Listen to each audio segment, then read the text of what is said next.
কেরাম, সুপ্রিয় ভাই ও বোনদের জানাই আন্তরিক শুভেচ্ছা ও অভিনন্দন।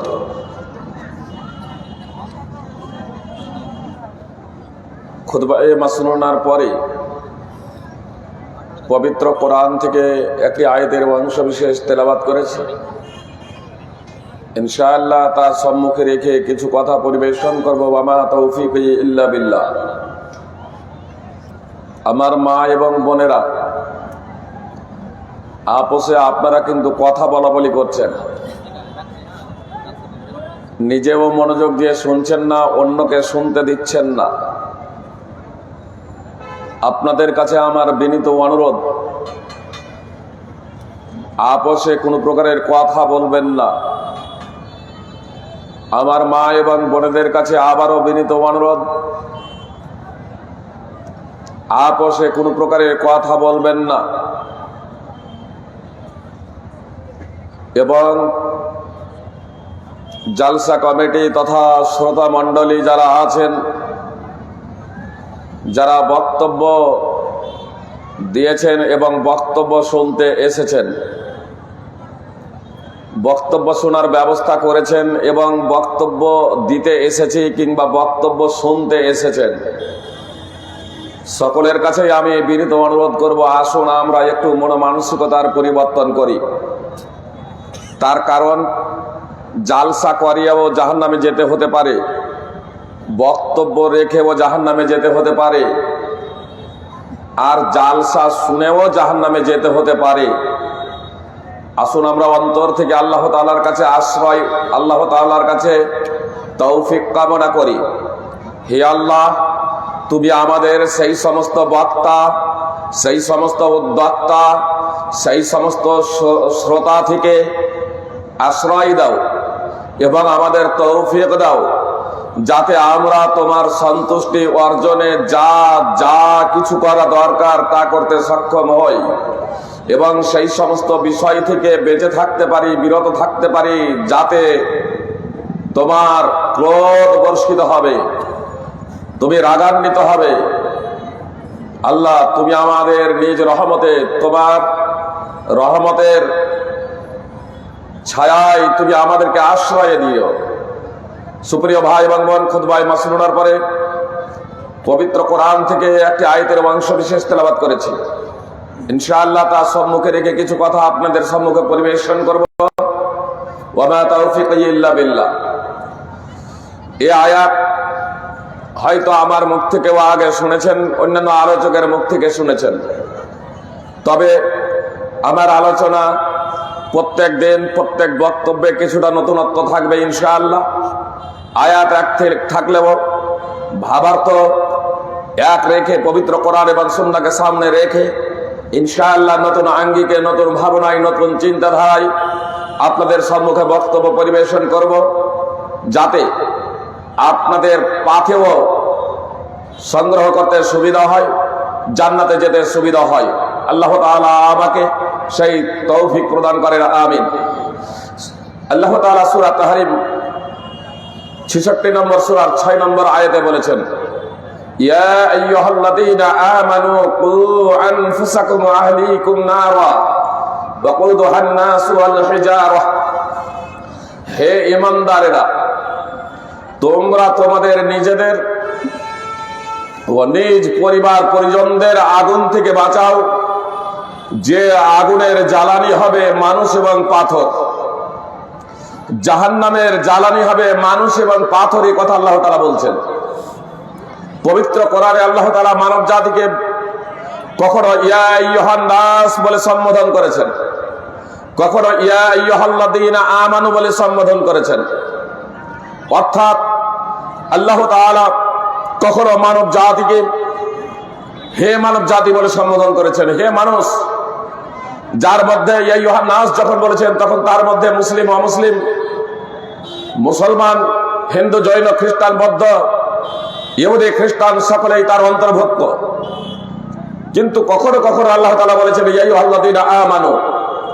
আপনাদের সম্মুখে খুতবায়ে মাসনুনার পরে যে আয়াত তেলাওয়াত করেছি, তা কিন্তু ইয়া আইয়ুহাল্লাযীনা আমানু, আল্লাহ তাআলা যে বলেছেন ইয়া আইয়ুহাল্লাযীনা আমানু কু আনফুসাকুম ওয়া আহলিকুম নারা, হে ঈমানদারেরা, সমস্ত মানুষ হইতে এখানে আল্লাহ তাআলা আহ্বান করেছেন সেই সমস্ত মানুষদেরকে, সেই সমস্ত লোকেদেরকে যারা নিজেদেরকে মুসলমান বলে দাবি করে, যারা নিজেদের পরিচয় দেয় মুসলমান বলে, যারা নিজেদেরকে ঈমানদার বলে, সেই সমস্ত মানুষগুলোর কথা আল্লাহ তাআলা অত্র আয়াতে বলছেন যে তোমরা আগুন থেকে বাঁচো, নিজেরা বাঁচো, নিজেদের পরিবার পরিজন সন্তান সন্ততি স্ত্রী তাদেরকে বাঁচাও, এবং যার জ্বালানি যার ইন্ধন হবে মানুষ এবং পাথর।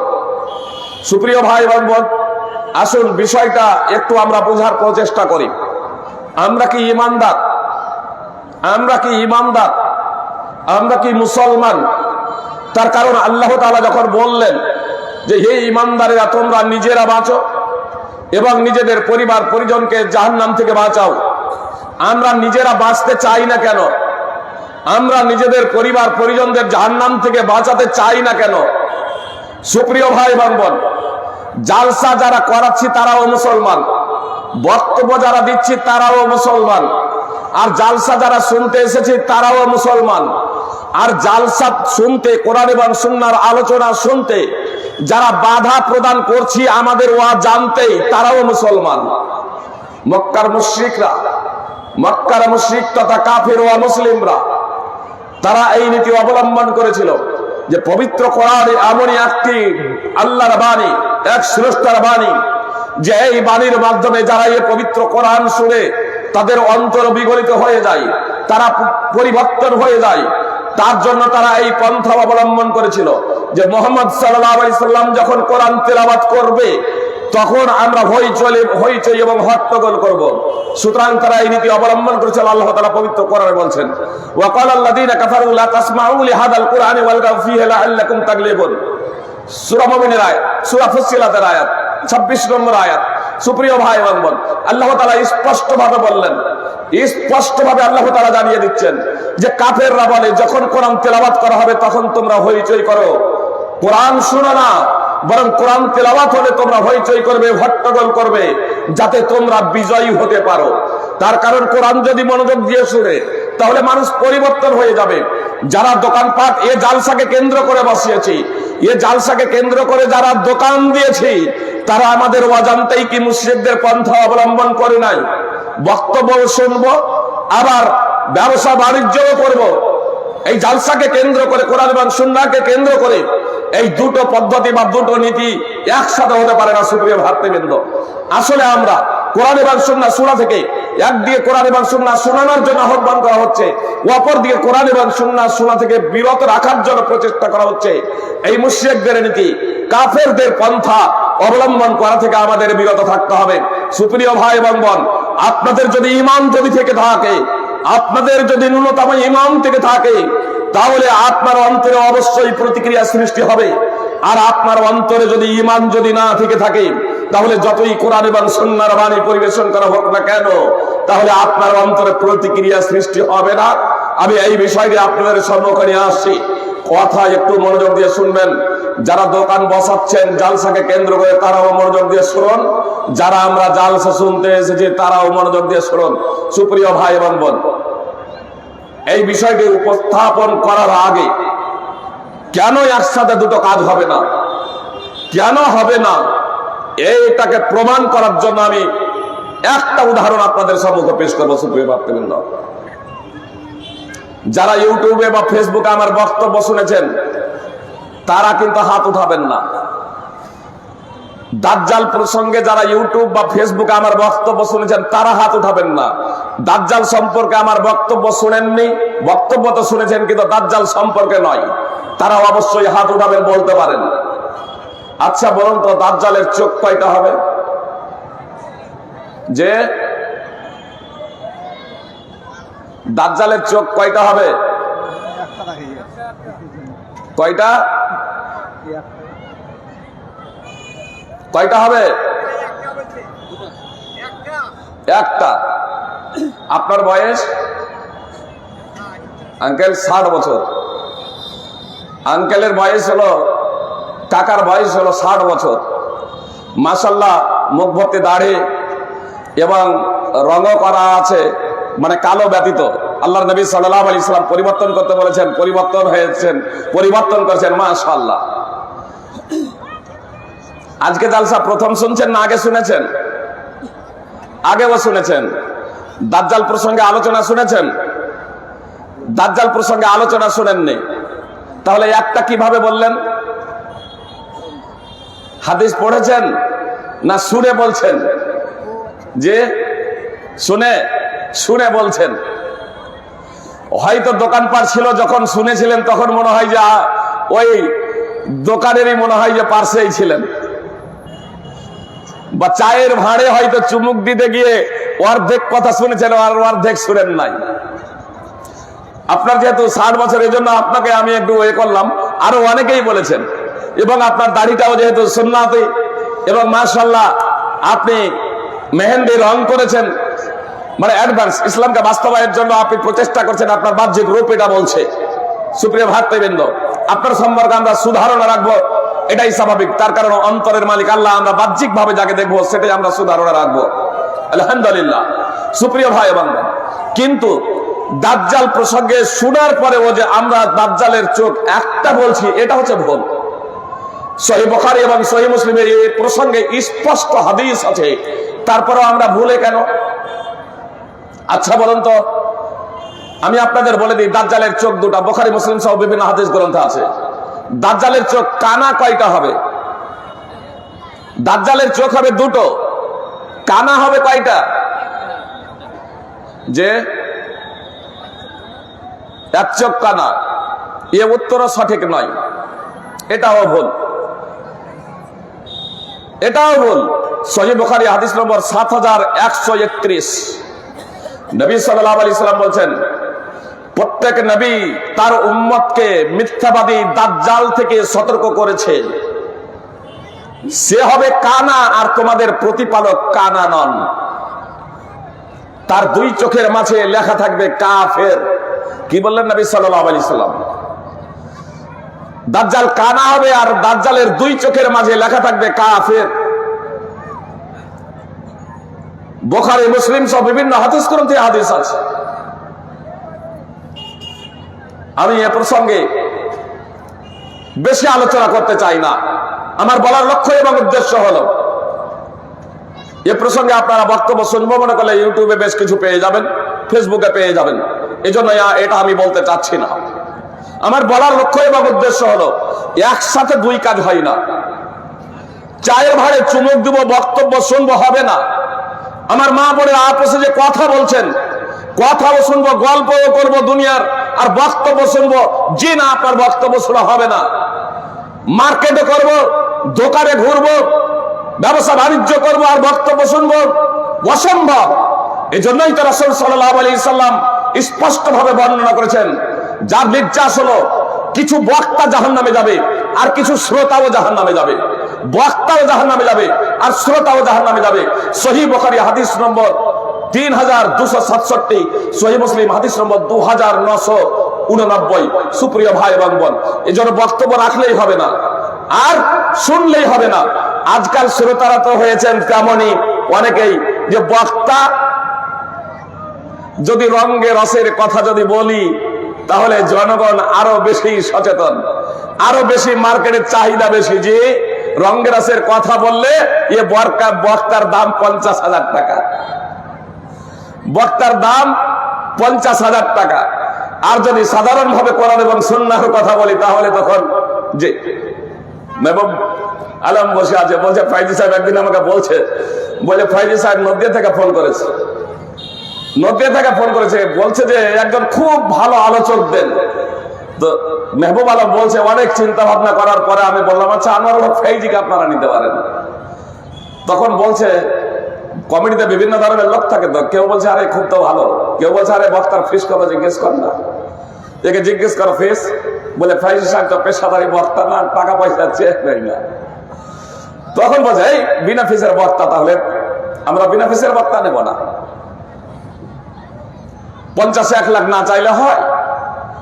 মেহবুব আলম পাশে বসা আছে, মেহবুব বলছে ভাইজি সাহেব, ও মেহবুব সাহেব উঠে চলে গেল। মেহবুব সাহেব আপনাদের মসজিদের ইমাম, মেহবুব সাহেব বলছে ভাইজি সাহেব আশ্চর্য গেলাম। আমি বললাম আশ্চর্য না, সেই বিষয়টা আমিও ভুক্তভোগী। আমাদের গ্রামের অন্তর্দ্বীপার আমি তখন জাস্ট পড়ে এসেছি, আমি তখন নতুন পড়ে এসেছি। আমার কাছে এক ভাই এলেন, বলছে কমিটি বসে আছে, বক্তার ভালো নাম বলেন তো। আমি বললাম আব্দুল্লাহ সালাফি, আবুল কাসেম গঙ্গা প্রসাদী, ইসাক মাদানী, এই তিনজনকে বক্তা হিসেবে নাও, আর আব্বাস তারানগরীকে সভাপতি করে দাও, আর হ্যান্ডবিলে লেখা থাকে এত ব্যতীত দেশস্থ ওলামায়ে কেরাম থাকবেন, এলাকার ওলামায়ে কেরাম থাকবেন, তার মধ্যে আমরা থাকবো, আমাদের নাম দেওয়ার প্রয়োজন নেই। এবার গিয়েছেন, তারপরে জিজ্ঞেস করেছেন দেখা হয়েছে, বলছে হ্যাঁ দেখা হয়েছে। যখন পেশ করলেন যে এই নাম বলেছেন, কমিটিতে 10 জন 10 রকম লোক থাকে, তখন কয়েকজন বলে উঠছেন আরে এরা তো দারুণ বক্তা, তো খুব ভালো বক্তা, এদেরকে পাওয়া যাবে। তখন আর এক সাইড থেকে বলছে আচ্ছা ওটা পরে হচ্ছে, আগে এদের ফিস কত বল। এবার যে আমাকে জিজ্ঞেস করতে এসেছে, আমাকে তো ও প্রসঙ্গে কোনো কিছু জিজ্ঞেস করে নাই, আর আমি পেশাদারি বক্তার নামও বলি নাই। এ তখন নিজের পক্ষ থেকেই বলে যে এরা তো ও ধরনের পেশাদারি বক্তা না, এরা তো এ ধরনের পেশাদারি বক্তা না। তখন ওই কমিটির মধ্যে থেকে একজন বলছে 2004-এর কথা বলছি, একজন তখন বলছে এদেরকে 500 টাকা করে দিলেই হবে। তখন আর এক সাইড থেকে বলছে এই 500 টাকা করে বক্তা নেব, অন্তত পক্ষে 2000 করে ধর, 2000 করে, তাহলে উমুক লেই 2000 টাকা, উমুক লেই 2000 টাকা। আমি যে চারজনের নাম বলেছিলাম তার মধ্যে 3 জনই আউট। বলা বাহুল্য, আজ যেমন আমরা বক্তা, যেমন শ্রোতা, যেমন কমিটি, তেমন আমরা বক্তা। আল্লাহ তাআলার কাছে আশ্রয় প্রার্থনা করছি এই ধরনের বক্তা থেকে যারা মানুষকে হাসানোর জন্য মিথ্যা বলে। সুপ্রিয় ভাই ও বোন, মানুষকে হাসানোর জন্য মিথ্যা বলে। মুহাম্মদ সাল্লাল্লাহু আলাইহি সাল্লাম তার জন্য ধ্বংসের দোয়া করেছেন, সূরা তিরমিজির হাদিস, 3 বার করে ধ্বংসের দোয়া করেছেন। অথচ রাসূল সাল্লাল্লাহু আলাইহি সাল্লামকে বদদুয়া করার জন্য বলা হলে নবী সাল্লাল্লাহু আলাইহি সাল্লাম বলতেন ইন্নী লাম উবআস লাআনা, আমি অভিসম্পাদকারী হিসেবে প্রেরিত হই নাই, ইন্নামা বুইসতু রাহমা, আমি রহমত স্বরূপ প্রেরিত হয়েছি। কিন্তু সেই বক্তার জন্য বদদুয়া করেছেন যে বক্তা বানিয়ে বানিয়ে যারা গল্প করে, লোকেদেরকে হাসানোর জন্য যারা গল্প রচনা করে, তাদের জন্য মুহাম্মদ সাল্লাল্লাহু আলাইহি সাল্লাম বদদুয়া করেছেন। সুপ্রিয় ভাই এবং বোন, কত ভয়ানক কথা! আমাদের শ্রোতাদেরও এ থেকে সচেতন হওয়া একান্ত কর্তব্য। আমি আপনাদের বলছিলাম যে দাজ্জালের বক্তব্য শুনলাম, কিন্তু তারপরেও দাজ্জাল সম্পর্কে সঠিক ধারণা আমাদের এখনো হয় নাই। পরবর্তীতে কখনো সম্ভব হলে সেই প্রসঙ্গে আলোচনা করব। আমি আপনাদের সম্মুখে সূরা তাহরিম 66 নম্বর সূরার 6 নম্বর আয়াতের অংশ বিশেষ তেলাওয়াত করেছি। আল্লাহ বলছেন, হে ঈমানদারেরা, তোমরা নিজেরা নিজেদের এবং নিজেদের পরিবার পরিজনদের জাহান্নাম থেকে বাঁচাও, আগুন থেকে বাঁচাও। মুহাম্মদ সাল্লাল্লাহু আলাইহি সাল্লামের উপরে যখন সূরাতুশ শুআরা 26 নম্বর সূরা 214 নম্বর আয়াত অবতীর্ণ হলো, ওয়া আনদির আশীরাতাকাল আকরাবিন, তখন মুহাম্মদ সাল্লাল্লাহু আলাইহি সাল্লাম আত্মীয় স্বজনদের আহ্বান জানালেন, বংশীয় এবং গোত্রীয় লোকদেরকে আহ্বান জানালেন। এমনকি নাম ধরে ধরে, শুধু গোত্রের এবং বংশেরই নয়, বরং আত্মীয় স্বজনের নাম ধরে ধরে আহ্বান করতে শুরু করলেন। চাচা যান, নিজেকে জাহান্নামের আগুন থেকে বাঁচান। আব্বাস রাদিয়াল্লাহু তাআলা আনহুকে সম্বোধন করে বললেন, চাচা যান, নিজেকে জাহান্নামের আগুন থেকে বাঁচান। যদি নিজে জাহান্নাম থেকে বাঁচার জন্য কর্ম না করে যান, তবে আমি মুহাম্মদ আপনার জন্য কিছু করতে পারবো না। নিজের ফুফু সাফিয়া রাদিয়াল্লাহু তাআলা আনহাকে সম্বোধন করে বললেন, সাফিয়া ফুফু যান, নিজেকে জাহান্নামের আগুন থেকে বাঁচান। আল্লাহর দরবারে আমি আপনার জন্য কিছুই করতে পারবো না। যদি নিজে বাঁচার জন্য প্রচেষ্টা না করেন, নিজে যদি কর্ম করে না যান। নিজের কলিজার টুকরা ফাতেমা রাদিয়াল্লাহু তাআলা আনহাকে সম্বোধন করে বলেছিলেন রাসূল সাল্লাল্লাহু আলাইহি সাল্লাম, ইয়া ফাতেমা তো আনকিযি নাফসাকা মিনান নার, হে কলিজার টুকরা ফাতেমা, তুমি নিজেকে জাহান্নামের আগুন থেকে বাঁচাও। ফাতেমা রাদিয়াল্লাহু তাআলা আনহাকে সম্বোধন করে বলছেন রাসূল সাল্লাল্লাহু আলাইহি সাল্লাম, ইয়া ফাতেমা তো বিনত মুহাম্মদ, সালিনি মিন মালি মা শিতি লা উগনি আনকি মিনাল্লাহি শাইআ। সালিনি মা শিতি মিন মালি লা উগনি আনকি মিনাল্লাহি শাইআ। হে মুহাম্মাদের কন্যা ফাতেমা, মুহাম্মদ সাল্লাল্লাহু আলাইহি সাল্লাম বলছেন যে মুহাম্মাদের কন্যা ফাতেমা, নিজেকে জাহান্নামের আগুন থেকে বাঁচাও। পার্থিব ধন সম্পদ, পার্থিব টাকা পয়সা যা কিছু আছে আমার কাছে চেয়ে নাও, আখিরাতে আমি তোমার জন্য কিছুই করতে পারবো না। আল্লাহ তাআলার নিকটে আমি তোমার জন্য কিছুই করতে পারবো না। যতক্ষণ পর্যন্ত জীবনে বেঁচে আছি, যতক্ষণ পর্যন্ত এই পৃথিবীতে বেঁচে আছো, পৃথিবীর ধন সম্পদ যা কিছু চাওয়ার আছে বাপের কাছে চেয়ে নাও। আমি মুহাম্মদ সাল্লাল্লাহু আলাইহি সাল্লাম নবী রাসূলের সম্রাট, নিজের মায়াকে, নিজের কলিজার টুকরাকে সম্বোধন করে বলছেন, ফাতেমা তুমি নিজেকে জাহান্নামের আগুন থেকে বাঁচাও, নিজে কর্ম করো। নিজের আকীদা এবং ঈমান যদি সঠিক করে না যাও এখান থেকে, তাহলে আমি মুহাম্মদ তোমার কোনো উপকারে আসবো না। আল্লাহর নিকটে আমি তোমার কোনো উপকার করতে পারবো না। আমরা জানি ঈমান শূন্য হয়ে, তাওহীদ শূন্য হয়ে যদি কেউ মৃত্যুবরণ করে তাহলে জাহান্নামে যাবে। তাওহীদ শূন্য অবস্থায়, ঈমান শূন্য অবস্থায় কেউ যদি মারা যায় তাহলে জাহান্নামে যাবেন। আপনার দুটি বিষয় আমি এখানে বলবো। এক, তাওহীদ যে কারণে বিনষ্ট হয়ে যাবেন, তাওহীদ বিনষ্টকারী বিষয় সময়ের মধ্যে হইতে মাত্র দুটি বিষয় আপনাদের সম্মুখে পেশ করব। কথা একটু মনোযোগ দিয়ে শুনবেন সুপ্রিয় ভাই এবং বোন। তাওহীদ বিনষ্টকারী বিষয় 10টি রয়েছে। কয়টি বললাম? ঈমান বিনষ্টকারী, ইসলাম বিনষ্টকারী বিষয় রয়েছে 10টি, তার মধ্যে আমি মাত্র দুটি বলবো। কথা একটু মনোযোগ দিয়ে শুনবেন। প্রথমে একটা উদাহরণ দিয়ে দিই। এই তাওহীদ বিনষ্টকারী তথা ঈমান এবং ইসলাম বিনষ্টকারী বিষয়টা কি, এই বিষয়টাকে বোঝার জন্য একটা সাধারণ উদাহরণ। নামাজের জন্য ওযু শর্ত। এই যে প্রচন্ড শীতের সময় ওযু না করে কেউ নামাজ পড়েছেন? এশার নামাজ যারা পড়লেন, যারা নামাজি আছেন তাদের জিজ্ঞেস করছি, ওযু না করে নামাজ পড়েছেন? প্রত্যেকেই ওযু করে নামাজ পড়েছেন। ফজরের নামাজেও আপনার যতই শীত ঠান্ডা হোক না কেন, আমরা ওযু করে নামাজ পড়ি। শারীরিক যদি অসুস্থতা থাকে, যদি রোগী হই, অসুস্থ হই, আর পানি ব্যবহার করা যদি সমস্যা হয়, রোগ বৃদ্ধি হয়ে যাওয়ার আশঙ্কা থাকে, তাহলে পানির স্থল বা সিক্ত হিসেবে আমরা মাটি তথা তায়াম্মুম করি। কিন্তু আমরা ওযু বা তায়াম্মুম করি, বিনা ওযুতে আমরা নামাজ পড়ি না। তার কারণ বিনা ওযুতে যদি নামাজ পড়ি আমরা জানি যে নামাজ হবে না।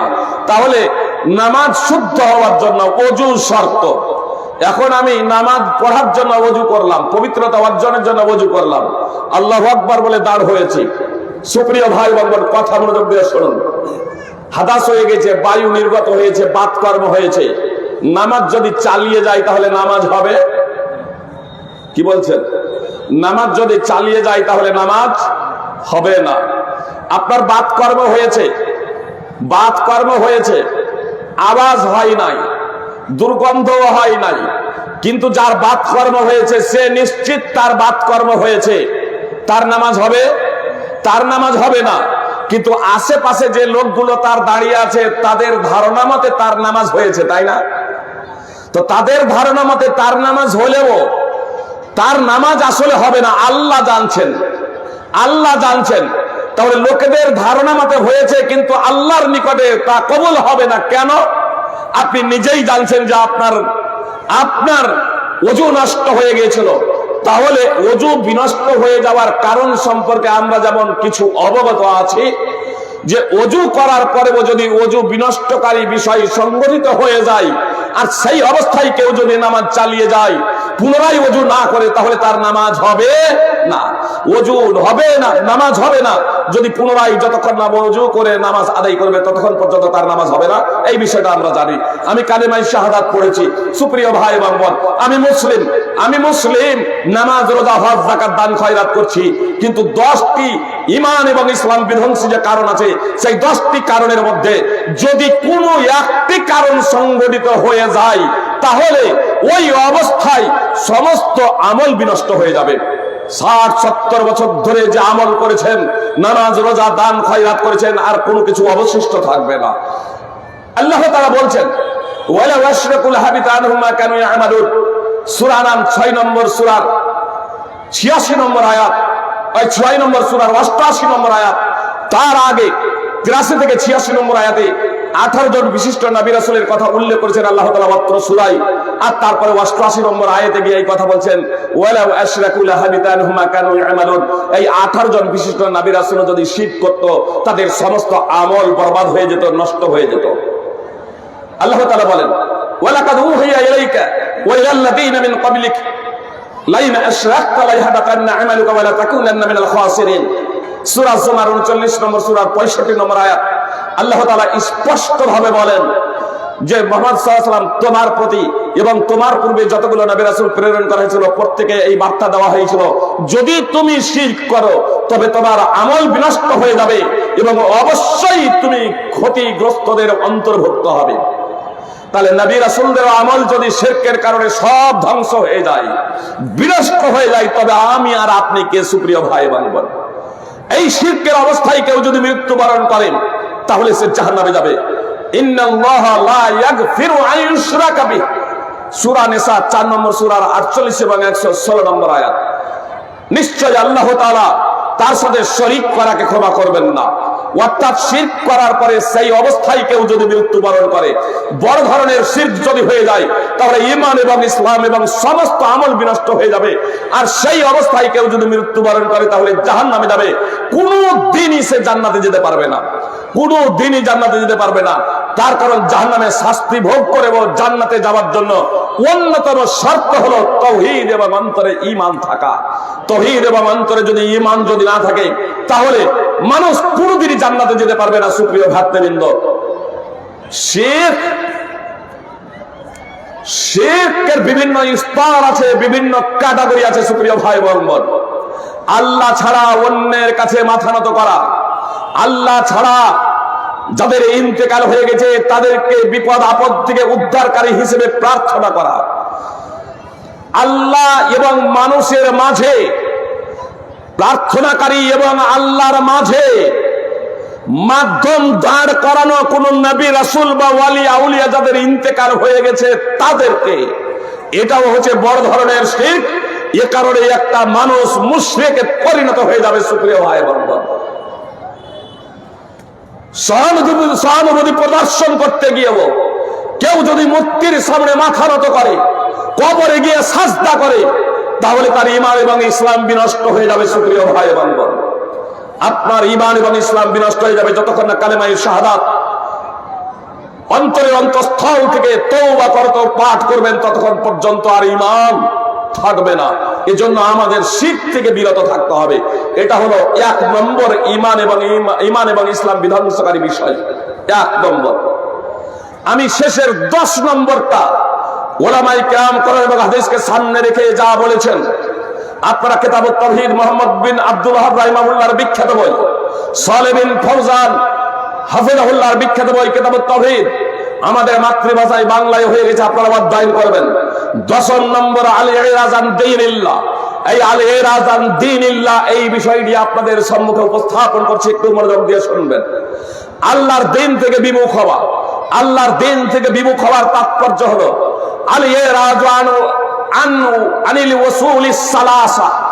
আপনার ইসলামের যে 3টি মৌলনীতি আছে, ইসলামের যে 3টি মৌলিক বিষয় রয়েছে, সেই 3টি বিষয় থেকে বিমুখতা অবলম্বন করা, দূরত্ব অবলম্বন করা হলো ঈমান বিনষ্টকারী বিষয়। সুপ্রিয় ভাই এবং বোন, আজকে আমরা কোরআন এবং সুন্নাহর আলোচনা শুনছি, আপনার কোরআন এবং সুন্নাহর কথা শুনছি, অনেকেই আবার বক্তব্য রাখছি, কেউ আবার শুনছি, আর তারপরে আমরা মেলাও দিচ্ছি, বক্তব্য দিচ্ছি।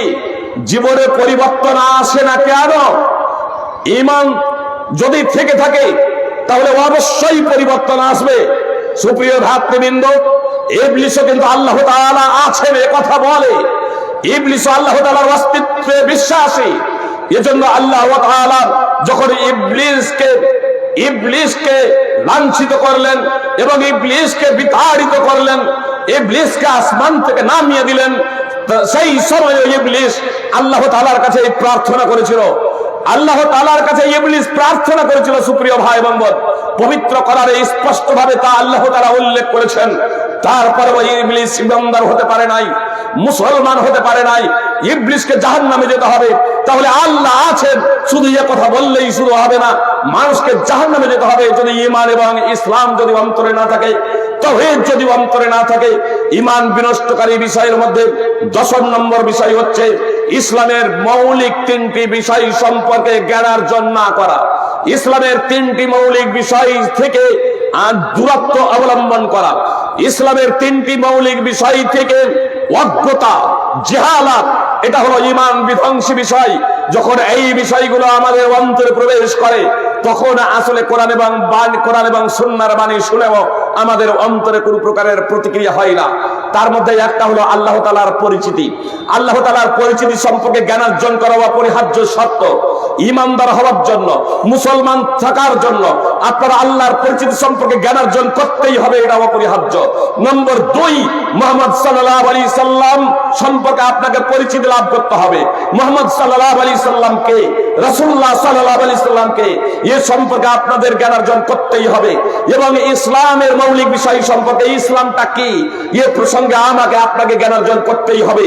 এই 3টি বিষয় সম্পর্কে যদি আমাদের অজানা থাকে, এই 3টি বিষয়ের মধ্যে কোনো একটা বিষয় সম্পর্কে যদি আমাদের অজ্ঞতা থাকে, আমরা যদি না জানি, সুপ্রিয় ভাই এবং বোন, তাহলে আমরা ঈমানদার থাকতে পারবো না, আমরা মুসলমান হতে পারবো না। সুপ্রিয় ভাই এবং বোন, আসলে আমরা তো প্রত্যেকেই মুসলিম হিসেবে জন্মগ্রহণ করেছি, প্রত্যেকেই মুসলিম হিসেবে জন্মগ্রহণ করেছি। শিশু অবস্থায় যদি আমরা মারা যেতাম তাহলে জান্নাতে যেতাম, মুসলমান ঘরে জন্ম হোক অথবা মুসলিম ঘরে জন্ম হোক। সামরা বিন জুনদাব রাদিয়াল্লাহু তাআলা আনহু সূত্রে হাদিস বর্ণিত আছে, বিখ্যাত হাদিস, সহিহ বুখারী হাদিস নম্বর 1386 এবং 7047। মুহাম্মদ সাল্লাল্লাহু আলাইহি সাল্লাম কে জিবরিল এবং মিকাইল আলাইহিস সালাম দুইজন পবিত্র ভূমির দিকে নিয়ে গেলেন।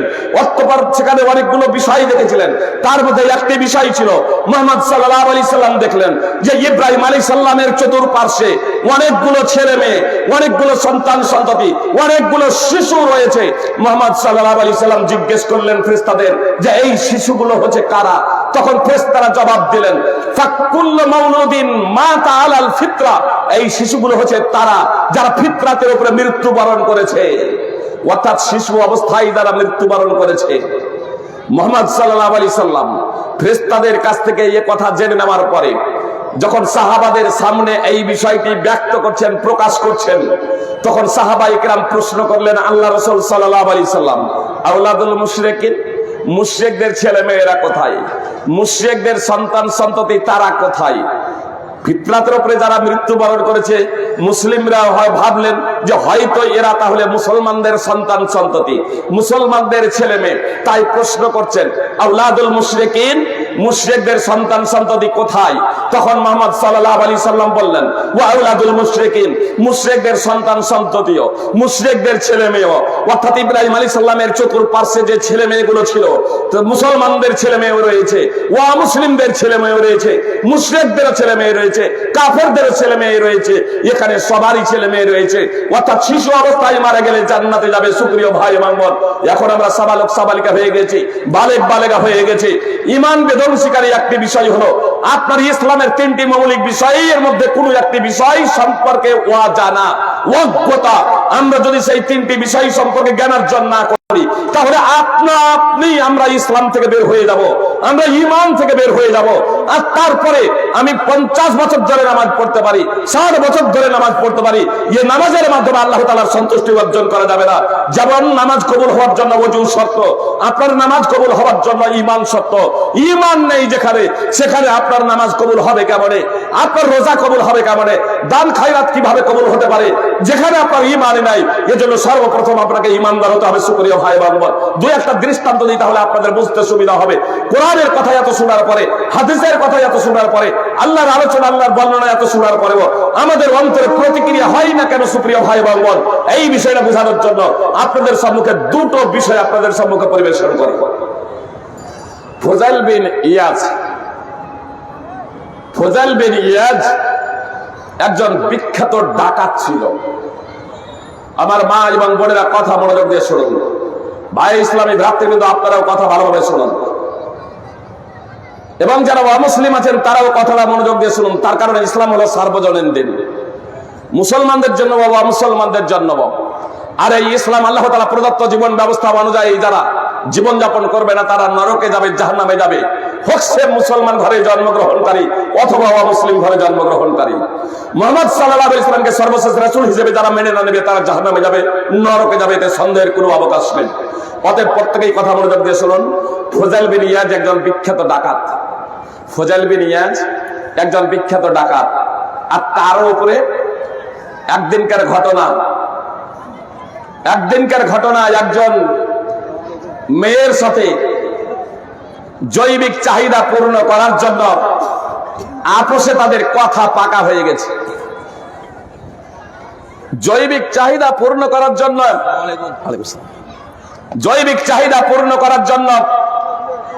একজন মহিলার সাথে ফুজাইল বিন ইয়াজের কথা পাকা হয়ে গেছে।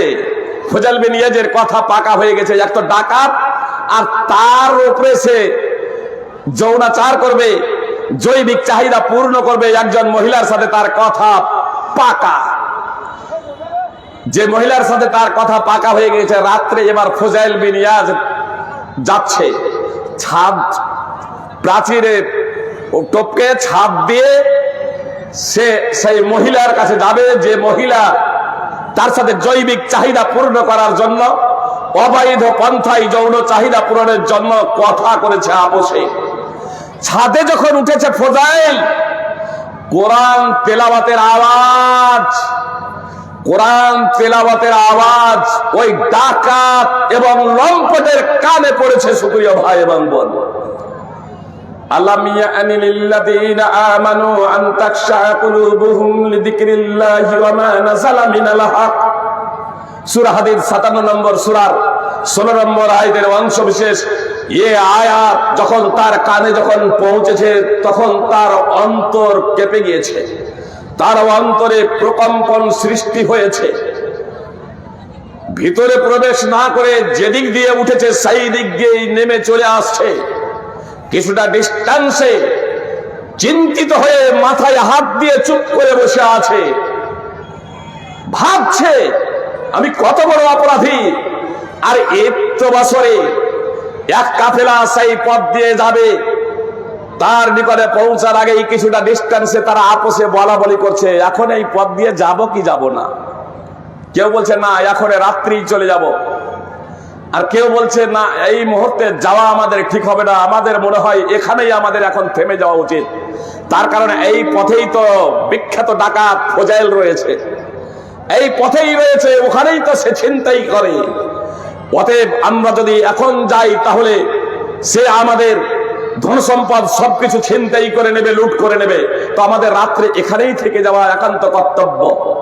ফুজাইল একটু আগে থেকেই পবিত্র কোরআনের আয়াত কর্ণে পৌঁছানোর পরে সে ভীত সন্ত্রস্ত হয়ে মাথা নিচু করে বসে আছে, আর তাদের আওয়াজ তার কানে এসে পৌঁছাচ্ছে। সে বলছে হাই আফসোস, আমি এত দুষ্টু যে আমার দুষ্টামির কারণে, আমার ছিনতাইয়ের কারণে লোকজন আমাকে আমার প্রতি কতটা ভীত সন্ত্রস্ত, আমাকে ভয় করে। হে মহান আল্লাহ তাআলা, আমি এত বড় অপরাধী যে জনগণ আমাকে ভয় করে।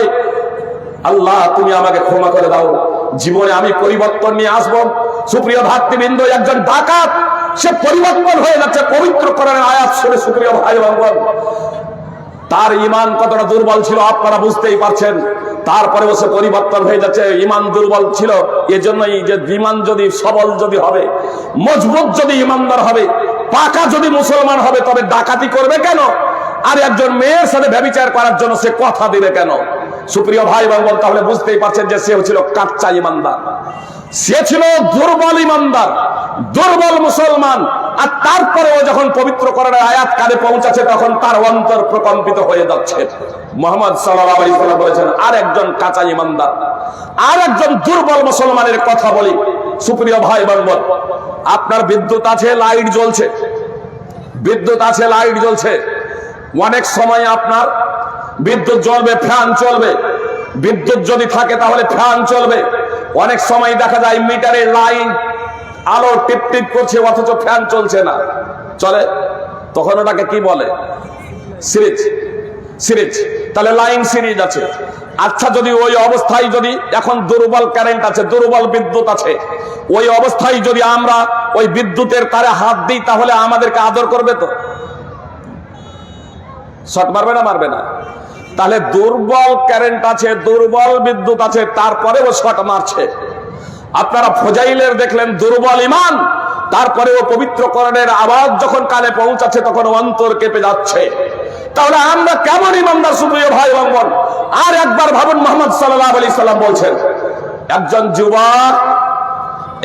যুবক তার চাচাতো বোনকে পাওয়ার জন্য, তার চাচাতো বোন পিস্তুত বোনকে পাওয়ার জন্য, তার পিস্তুত বোন খুব সুন্দরী যুবতী, পিস্তুত বোনকে ভোগ করার জন্য সে ব্যাকুল হয়ে উঠেছে। পরিশেষে সে পিস্তুত বোন চাচাতো বোনের কাছে মনের কথা খুলে বলল যে আমি তোমাকে পেতে চাই।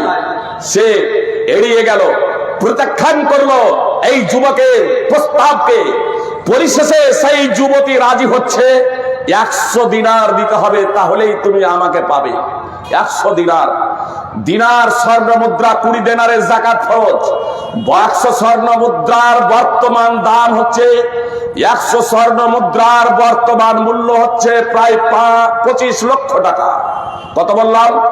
100 দিনার স্বর্ণ মুদ্রার বর্তমান মূল্য হচ্ছে প্রায় 25 লক্ষ টাকা। ওই যুবক আপনার শিল্পপতি ছিল না, বিলিয়ন ডলারের সন্তান ছিল না, বিলিয়ন ডলার পতির সন্তান ছিল না, কোটিপতি ছিল না সুপ্রিয় ভাই এবং বোন। একজন সাধারণ পরিবারের সন্তান। আপনার যুবতীর প্রেমে, যুবতীর মোহে, যুবতীর রূপ লাবণ্যে সে এতটাই আকৃষ্ট হয়েছিল, তাকে পাওয়ার জন্য কঠিন পরিশ্রম করে 100 স্বর্ণ মুদ্রা তথা প্রায় 25 লক্ষ টাকা সংগ্রহ করে ফেলল। আর ওই 100 স্বর্ণ মুদ্রা তথা 25 লক্ষ টাকা নিয়ে তার চাচাতো বোনের কাছে গিয়ে উপস্থিত, এই নাও তোমার টাকা, এখন তোমাকে আমাকে দিতে হবে। নির্জনে চলে গিয়েছে যুবক এবং যুবতী। কথা মনোযোগ দিয়ে শুনুন যুবক এবং যুবকেরা, সুপ্রিয় ভাই এবং বোন, কথা মনোযোগ দিয়ে শুনুন।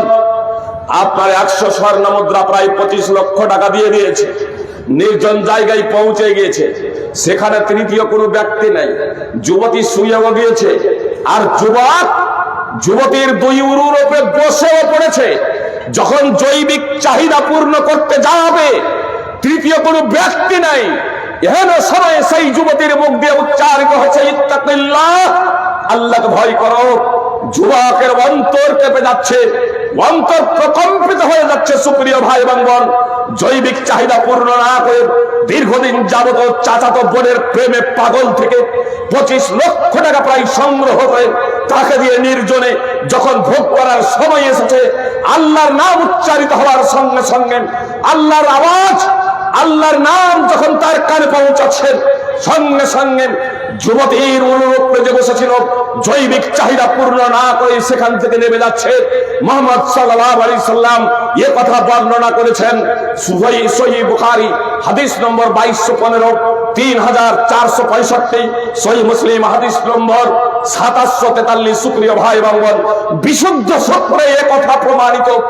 আপনার বলুন, যে যুবক একজন মেয়েকে সাময়িক ভাবে ঘটনা ঘটছে এমনটি নয়, চাচাতো বোনের সাথে আপনার প্রেমের যে গল্প করছে, এটা পাপ, এটা পাপ কাজ। দীর্ঘ সময় ধরে এ অন্তরে আপনার তার ভালোবাসা জন্মেছে, প্রায় 100 দিনার তথা প্রায় 25 লক্ষ টাকা জোগাড় করতে সময় লেগেছে। আর সবকিছু দিয়ে দেওয়ার পরে কোনো মানুষ নেই, একেবারে নির্জন, তৃতীয় কোনো ব্যক্তি নাই। যখন ভোগ করার সময় এসেছে, ইত্তাকিল্লাহ, আল্লাহকে ভয় কর, এই আওয়াজ শোনা মাত্রই তার অন্তর প্রকম্পিত হয়ে যাচ্ছে, কেঁপে যাচ্ছে অন্তর, আপনার উরু থেকে নেমে গিয়ে আপনার দূরে সরে যাচ্ছে। সুপ্রিয় ভাই এবং বোন, অন্তরে আল্লাহর ভয় কিভাবে প্রবেশ হচ্ছে? ঈমান যদি থেকে থাকে, আপনাদের স্পষ্ট ভাবে বলি, যে যুবক একজন যুবতীর সাথে প্রেম নিবেদনের জন্য, জৈবিক চাহিদা পূরণের জন্য 100 দিনার সংগ্রহ করেন, 25 লক্ষ টাকা সংগ্রহ করেন, নির্জন জায়গায় গিয়ে তার উরুর উপরে বসে জৈবিক চাহিদা পূর্ণ করার জন্য, নিঃসন্দেহে সে পাকা ইমানদার না। মধ্যবর্তী ইমানদার না, একেবারে দুর্বল ইমান, অত্যন্ত দুর্বল ইমান, অত্যন্ত দুর্বল মুসলমান। আর সেই মুসলমানের কানে যখন আল্লাহ এই শব্দটি উচ্চারিত হচ্ছে, আল্লাহর বর্ণনা যখন তার কানে পৌঁছাচ্ছে, ভীত সন্ত্রস্ত হয়ে পাপাচার থেকে বিরত হয়ে যাচ্ছে। আল্লাহ পবিত্র কোরআনে বলছেন, ইন্নামাল মুমিনুনা আল্লাযীনা ইযা যুকিরাল্লাহু ওয়াজিলাত কুলুবুহুম। মুসলমান তো হলো তারাই, ঈমানদার তো হলো তারাই, যাদের সামনে আল্লাহ তাআলার বর্ণনা করা হলে তাদের অন্তর প্রকম্পিত হয়, তাদের অন্তর কেঁপে যায়। ইন্নামাল মুমিনুনা আল্লাযীনা ইযা যুকিরাল্লাহু ওয়াজিলাত কুলুবুহুম। ঈমানদার মুসলমান তো হলো তারাই, যাদের সামনে আল্লাহর বর্ণনা করা হলে, আল্লাহর আলোচনা করা হলে তাদের অন্তর কেঁপে যায়, তাদের অন্তর প্রকম্পিত হয়। সূরা আনফাল 8 নম্বর সূরার 2 নম্বর আয়াতের অংশবিশেষ। সুপ্রিয় ভাই এবং বোন, আল্লাহর কথা শুনে, আল্লাহর বর্ণনা শুনে, আল্লাহর বর্ত এবং মহত্ব এবং আল্লাহ তাআলার ভয় ও শাস্তির ভয়ে যদি আমাদের অন্তর না কাঁপে, বলবেন ফাইজি সাহেব নামাজ পড়ছি অনেক দিন থেকে, বক্তব্য শুনছি, জালসা শুনছি, তো আমাদের যে অন্তর কাঁপে না? পাপাচারীর অন্তর কেঁপে যায়, ন্যূনতম ইমানদার ব্যক্তির মুসলমানের অন্তর কেঁপে যায়। আর যদি আপনার অন্তর না কাঁপে, সুপ্রিয় ভাই এবং বোন, আত্মসমীক্ষা করুন যে আপনার অন্তর কাঁপে না কেন, অত অন্তর কাঁপে না কেন। একটা দৃষ্টান্ত দিয়ে আপনাদের বুঝতে সুবিধা হবে। আমাদের স্বরাষ্ট্রমন্ত্রী অমিত শাহ, আসামে যখন এনআরসি হয়, পশ্চিম বাংলার মাটিতে এসে বললেন যে পশ্চিম বাংলার মাটিতে ওই এনআরসি হব। এই কথা বলার পরে আমাদের অন্তর কেঁপেছিল না কাঁপেনি? বলেন যে আমাদের অন্তর কাঁপেনি? আমাদের সকলের অন্তর কেঁপেছিল। যে যদি কেউ বলেন যে অন্তর কাঁপেনি, তো আধার কার্ড আর ভোটার কার্ড আর প্যান কার্ড আর জমির দলিল সংগ্রহে এতক্ষণে তৎপরতা দেখা গিয়েছিল? আধার কার্ড ভোটার কার্ডে যদি নাম যদি আলাদা রয়েছে, এক আর আকার একটু পার্থক্য, এক আর আকার, বা এর জায়গাতে ও, ও এর জায়গাতে ইউ, যে একটু নামে যদি পার্থক্য রয়েছে, তাহলে সেটাও সংস্কার সংশোধনে আমরা গিয়েছি। তাহলে আমাদের মতো একটা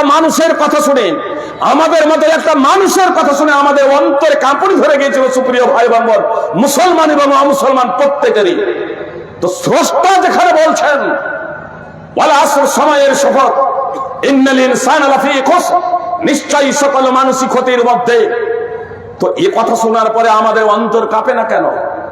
এই কথা শোনার পরে আমাদের অন্তরে প্রকম্পন সৃষ্টি হয় না কেন? আমি বললাম আপনাদের, আপনার বিদ্যুৎ যদি থাকে, ভালো থাক আর দুর্বল থাক, সিরিজ হলো হাত দিলে আপনি শট খাবেন। অনুরূপ ভাবে ঈমান থাকলে অন্তর প্রকম্পিত হবে। কিন্তু আমরা যে আজকে নিজেদের ইমানদার বলছি, মুসলমান বলছি, এটা এজন্যই বলছি আমরা মুসলমান ঘরে জন্মগ্রহণ করেছি, সুপ্রিয় ভাই এবং বোন। কিন্তু আমরা কি আসলে ইসলাম নিয়ে গবেষণা করেছি? ইসলাম নিয়ে পড়াশোনা করেছি? ঈমান কি এটা জেনেছি? কোরআন কি এটা বুঝেছি? মুহাম্মদ সাল্লাল্লাহু আলাইহি সাল্লাম কে, তার পরিচয় সম্পর্কে অবগত হয়েছে? সুপ্রিয় ভাই এবং বোন, তাহলে আমি এবং আপনি জানলাম কেমন যে ইসলাম কি? আল্লাহর সম্পর্কে কি আমি বইপত্র পড়েছি? আলেমদের সংস্পর্শে বসে কি আল্লাহর পরিচয় সম্পর্কে আমরা জেনেছি? তাহলে আল্লাহর পরিচয় জানলাম না, ইসলাম কি বুঝলাম না, মুহাম্মদ সাল্লাল্লাহু আলাইহি সাল্লামকে জানলাম না। আমরা শুধু মুসলমান ঘরে জন্মে আমরা মুসলমান দাবি করলাম, ঈমান এবং তাওহীদ শূন্য অবস্থায় আছি বলে আমার অন্তরে কোনো প্রকারের প্রতিক্রিয়া হয় না। অথবা ঈমান সম্পর্কে তো জেনেছি, ইসলাম সম্পর্কে জেনেছি, পাপাচারের কারণে আমাদের অন্তরটা কালো হয়ে গেছে, আমাদের অন্তরে মরিচিকা পড়ে গেছে, জ্ঞান চক্ষু অন্ধ হয়ে গেছে, যে কারণে আমাদের অন্তরে আল্লাহর বাণী প্রবেশ করে না, আল্লাহর ভয় প্রবেশ করে না, যে কারণে আমাদের অন্তর কাঁপে না, অন্তর প্রকম্পিত হয় না। সুপ্রিয় ভাই এবং বোন, এজন্য আমাদের একটু নিজের বিবেককে একটু জাগানো উচিত, আমাদের নিজের বিবেককে জাগানো উচিত, আত্মসমীক্ষা করা একান্ত দরকার। আমার আপনার অন্তর কাঁপে না কেন? আমার আপনার অন্তর প্রকম্পিত হয় না কেন? সুপ্রিয় ভাই এবং বোন, আল্লাহ যেখানে বলছেন নিশ্চয়ই সকল মানুষই ক্ষতির মধ্যে রয়েছে, তারপরেও কেন আমাদের অন্তর প্রকম্পিত হয় না? আপনারা জানেন, আমাদের স্বরাষ্ট্রমন্ত্রী যখন বলেছিলেন যে এনআরসি হবে এই বাংলার মাটিতেও, সেদিন কিন্তু দুই শ্রেণীর মানুষের অন্তর কাঁপে নাই। বিবেক বুদ্ধিহীন ছিল, অর্থাৎ যারা পাগল, যাদের মস্তিষ্ক লোপ পেয়েছে বার্ধক্য জনিত কারণে, অথবা জন্মগত যারা পাগল, বা আপনার বড় হওয়ার পরে যারা আপনার ব্রেনের গন্ডগোল যার হয়ে গেছে, আপনার বিবেক সুস্থ যাদের ছিল না, অথবা যারা অবুঝ শিশু, তাদের কোনো প্রতিক্রিয়া হয় নাই, অনাবভাবে যাদের অন্তরে মরিচিকা পড়ে গেছে, যাদের অন্তর পাপাচারের কারণে কালো হয়ে গেছে, আল্লাহর বাণী শুনে, আল্লাহর ধমকি শুনে, আল্লাহর সতর্কমূলক বাণী শোনার পরে তাদের অন্তরে প্রতিক্রিয়া সৃষ্টি হয় নাই। সুতরাং আল্লাহ তাআলা মুহাম্মদ সাল্লাল্লাহু আলাইহি সাল্লাম বলেছেন, বান্দা যখন পাপ করে, ইমানদার যখন পাপ করে, তখন তার অন্তরে কালো দাগ পড়ে যায়। সে যখন তওবা করে, অনুতপ্ত হয়, লজ্জিত হয় এবং আল্লাহর কাছে ক্ষমা প্রার্থনা করে, তখন পাপটা মুছে যায়, তার অন্তরটা নির্মল এবং স্বচ্ছ হয়ে যায়। আর পাপের উপরে যদি পাপ করতে থাকে, তাহলে অন্তরে মরিচিকা পড়ে যায়। নবী সাল্লাল্লাহু আলাইহি সাল্লাম বলেছেন, ওয়াহুয়ার রান, এটাই হচ্ছে মরিচিকা। তারপরে মুহাম্মদ সাল্লাল্লাহু আলাইহি সাল্লাম আল্লাহ তাআলার বাণী উল্লেখ করলেন, কাল্লা বাল রান আলা কুলুবিহিম মা কানু ইয়াকসিবুন। পাপীরা, মিথ্যাবাদীরা আল্লাহর বাণীকে বলে উপন্যাস, আল্লাহর বাণী কোরআনকে বলে গল্প, নাটক। আল্লাহ বলছেন কখনো নয়, বরং ওই পাপী এবং মিথ্যাবাদীদের অন্তরে মরিচিকা পড়ে গিয়েছে তাদের কর্মের কারণে, তাদের পাপাচারের কারণে, তাদের কৃতকর্মের দরুন, শরীয়ত বিরোধী কার্যকলাপের কারণে তাদের অন্তরে মরিচিকা পড়ে গেছে। তাই এত দ্বারা বুঝতে পারলাম, অন্তরে যদি মরিচিকা যদি পড়ে যায়, অন্তর যদি পাপাচারের কারণে কালো হয়ে যায়, তাহলে আপনার আল্লাহর বাণীও মনে হবে নাটক, উপন্যাস, গল্প। তো উপন্যাস আর নাটক আর গল্প শুনে কারো অন্তর কাঁপে? কারো অন্তর কাঁপবে না, বরং সেখানে তো সে হাসবে, জি, আনন্দ ফুর্তি করবে, বিনোদন করবে। সুপ্রিয় ভাই এবং বোন, আল্লাহর বাণী শুনে যদি আমাদের অন্তর এখনো না কাঁপে, আত্মসমীক্ষা করুন, গভীর রাত্রে উঠুন। সুপ্রিয় ভাই এবং বোন, গভীর রাত্রে উঠুন এবং গভীর রাত্রে উঠে আল্লাহ তাআলার কাছে প্রার্থনা করুন। ইয়াহদি বিহিল্লাহু মান ইত্তাবা রিদওয়ানাহু সুবুলাস সালাম, সূরা মাইদার 16 নম্বর আয়াতের অংশ বিশেষ। আল্লাহ তাআলা বলেন, যে কেউ আমার সন্তুষ্টি কামনা করে, যে কেউ আল্লাহ তাআলার সন্তুষ্টি কামনা করে, আল্লাহ তাআলা তাকে পবিত্র কোরআনের মাধ্যমে শান্তি সমূহের পথ দেখাবেন। না সুপ্রিয় ভাই এবং বোন, আপনি যদি আল্লাহ তাআলার সন্তুষ্টি কামনা করেন, আল্লাহ আপনাকে পথ দেখাবেন। অতএব আপনার অন্তর যদি না কাঁপে আল্লাহর বাণী শুনে, আল্লাহর কথা শুনে, আল্লাহর বর্ণনা শুনে, তাহলে রাত্রে উঠুন এবং আল্লাহ তাআলাকে ডাকুন, কাঁদেন এবং আল্লাহ তাআলার কাছে প্রার্থনা করেন, হে আল্লাহ, তুমি আমার অন্তরকে নির্মল করে দাও, স্বচ্ছ করে দাও, আমার অন্তরকে পরিষ্কার এবং পরিচ্ছন্ন করে দাও, আমার সমস্ত পাপকে দূর করে দাও। কারো যদি অন্যায় যদি করে থাকেন, তাহলে কারো যদি ধন সম্পদ আত্মসাৎ করে থাকেন, তাহলে তাকে তা ফেরত দিয়ে দেন, তাকে তা ফেরত দিয়ে দেন। আর কাউকে যদি মেরে থাকেন, তাহলে ক্ষমা নিয়ে নেন। কারো কাছে যদি কাউকে মেরে থাকেন, গালি দিয়ে থাকেন, ক্ষমা নিয়ে নেন এবং আল্লাহ তাআলার কাছে নিজেকে সম্পূর্ণরূপে সমর্পণ করুন। আপনার আল্লাহ তাআলার ইবাদতে যদি শিথিলতা প্রদর্শন করে থাকেন, তাহলে এবার তৎপর হয়ে যান। সুপ্রিয় ভাই এবং বোন, আমি বক্তব্য ইতি করে দেব একটি বিষয় বলে, কথা একটু মনোযোগ দিয়ে শুনুন। সুপ্রিয় ভাই এবং বোন, একটা আমি শুধু উদাহরণ পেশ করব। আল্লাহ বললেন, তোমরা নিজেরা বাঁচো, নিজেদের পরিবার পরিজনদের বাঁচাও। নিজেরা বাঁচো, নিজেদের পরিবার পরিজনদের বাঁচাও। সুপ্রিয় ভাই এবং বোন, তাওহীদ শূন্য, ঈমান শূন্য অবস্থায় কেউ যদি মারা যায়, কোনোদিনই জান্নাতে যাবে না। আর ঈমান এবং ইসলাম সম্পর্কে কেউ যদি জ্ঞানার্জন না করে, তাহলে সে মুসলমান থাকতে পারে না, মুসলমান হতে পারে না। সুপ্রিয় ভাই এবং বোন, সুতরাং আল্লাহ তাআলা বলছেন, নিশ্চয়ই সকল মানুষই ক্ষতির মধ্যে। তার মধ্যে বলছেন, কিন্তু তারা নয় যারা ঈমান নিয়ে এসেছে, যারা সৎকর্ম করেছে, যারা ইসলামের প্রতি আমল করেছে এবং অন্যকে আমল করার জন্য উপদেশ দিয়েছে, ইসলাম বাস্তবায়ন করতে গিয়ে নিজেরা ধৈর্য ধারণ করেছে, অন্যকে ধৈর্য ধারণের উপদেশ দিয়েছে। চারটি বৈশিষ্ট্য যাদের মধ্যে আছে, তারা মূলত ক্ষতিগ্রস্ত নয়। সূরা আসরে আল্লাহ তাআলা এই কথা বললেন। প্রথমেই বললেন ঈমান। আমি ব্যাখ্যা বিশ্লেষণে যাব না সুপ্রিয় ভাই এবং বোন, আমি শুধু এতটুকু আপনাদের বলবো। হাফেজ ইমাদউদ্দিন ইবনে কাসির রাহিমাহুল্লাহ পবিত্র কোরআনের অনেকেই তাফসীর লিখেছেন, পবিত্র কোরআনের অনেকেই তাফসীর লিখেছেন। সবথেকে বিখ্যাত তাফসীর এবং গ্রহণযোগ্য তাফসীর হলো বিশ্ব উলামায়ে কিরামদের নিকটে তাফসীর ইবনে কাসির। তো তাফসীর ইবনে কাসিরের লেখক হাফেজ ইমাদউদ্দিন ইবনে কাসির রাহিমাহুল্লাহ ইল্লাল্লাযীনা আমানু, এর তাফসীরে লিখছেন, লা ইয়াকুনুল ঈমানু বিদুনিল ইলম, জ্ঞানার্জন ছাড়া ঈমান অর্জিত হতে পারে না। এর তাৎপর্য হলো, যদি জ্ঞান কেউ অর্জন না করে, বিদ্যার্জন না করে, তাহলে সে ঈমানদার হতে পারে না। আর এটা পবিত্র কোরআনের আয়াত থেকে এটা সাব্যস্ত। সুপ্রিয় ভাতৃবৃন্দ, একটা উদাহরণ দিই তাহলে বুঝতে সুবিধা হবে আপনাদের। আমরা মুসলমান বংশে জন্মেছি, তাই না? মুহাম্মদ সাল্লাল্লাহু আলাইহি সাল্লাম জন্মেছিলেন নবী রাসূলের বংশে। কুরাইশ বংশে মুহাম্মদ সাল্লাল্লাহু আলাইহি সাল্লাম জন্মেছিলেন। আর কুরাইশ বংশ হলো ইব্রাহিমের প্রথম পুত্র জবি ইসমাইল আলাইহিস সালাম, ইসমাইল আলাইহিস সালামের বংশধর। তো নবী রাসূলদের বংশে জন্মে যদি ঈমান কি এটা অবগত না হন, 40 বছর বয়স হয়ে গিয়েছিল মুহাম্মদ সাল্লাল্লাহু আলাইহি সাল্লামের। মুহাম্মদ সাল্লাল্লাহু আলাইহি সাল্লাম কত বিচক্ষণ ব্যক্তি ছিলেন জানেন? কত বুদ্ধিমান ছিলেন জানেন? আরবের মাটিতে গোত্রীয় এবং বংশীয় কারণে আপনার রক্তপাত হতেই থাকতো।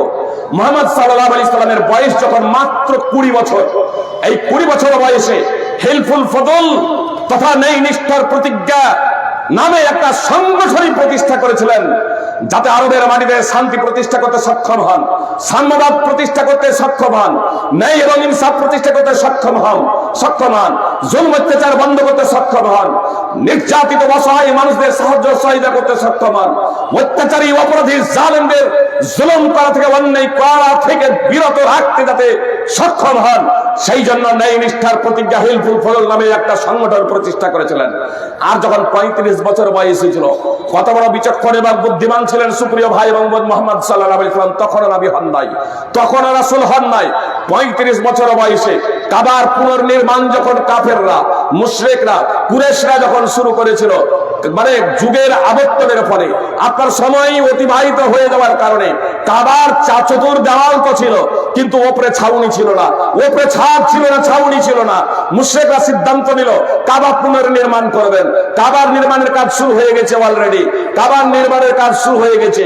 হাজরা আসওয়াদ স্থাপনের জায়গা পর্যন্ত যখন উঁচু হলো, তখন প্রত্যেক ব্যক্তি এই দাবি করে বসলো যে হাজরা আসওয়াদকে তার স্থানে রাখার গৌরবটা, মর্যাদাটা আমি নিতে চাই, অতএব আমি হাজরা আসওয়াদ সেই স্থানে রাখবো।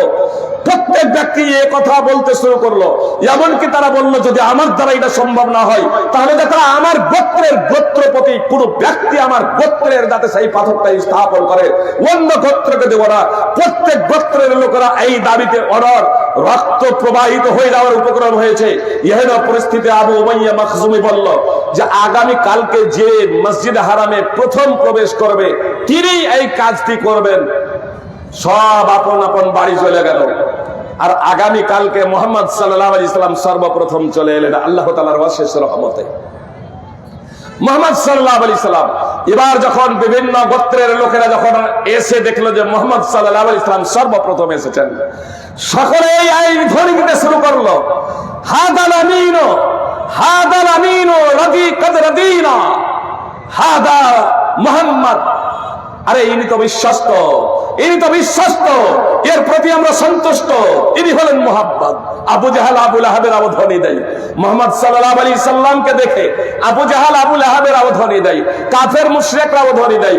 সকলের মুখে একটাই আওয়াজ, ইনি তো বিশ্বস্ত, ইনি তো আমানতদার, এর প্রতি আমরা সন্তুষ্ট, ইনি হলেন মুহাম্মদ সাল্লাল্লাহু আলাইহি সাল্লাম। তখন নবী হন নাই, মাত্র 35 বছর বয়স। মুহাম্মদ সাল্লাল্লাহু আলাইহি সাল্লাম তাদের এই আওয়াজ শুনে, ধ্বনি শুনে, মানে গতকালকের বিবরণী সম্পর্কে মুহাম্মদ সাল্লাল্লাহু আলাইহি সাল্লাম অবগত ছিলেন না, সেখানে উপস্থিত ছিলেন না মুহাম্মদ সাল্লাল্লাহু আলাইহি সাল্লাম। তাদেরকে জিজ্ঞেস করলেন ব্যাপারটা কি, তারা বললেন এই ব্যাপার। আচ্ছা ঠিক আছে, আমাকে একটা চাদর দেন। আপনারা চাদর নিলেন, চাদর বিছিয়ে দিলেন। চাদরের উপরে মুহাম্মদ সাল্লাল্লাহু আলাইহি সাল্লাম হাজরে আসওয়াদকে স্বহস্তে উত্তোলন করে চাদরের উপরে রাখলেন। আর বিভিন্ন গোত্রের গোত্রপতিদেরকে বললেন আপনারা চাদরের চতুর্দিক ধরুন, চতুর্দিক ধরুন এবং উঠান, দেওয়ালের কাছে নিয়ে চলুন। এবার দেওয়ালের কাছে নিয়ে গেলেন, উঁচু করলেন, হাজরা আসওয়াদ বরাবর উঁচু করলেন। আর মুহাম্মদ সাল্লাল্লাহু আলাইহি সাল্লাম চাদর থেকে হাজরা আসওয়াদকে উঠিয়ে আপনার যেখানে হাজরা আসওয়াদ রাখা আছে সেই জায়গায় মুহাম্মদ সাল্লাল্লাহু আলাইহি সাল্লাম রেখে দিলেন।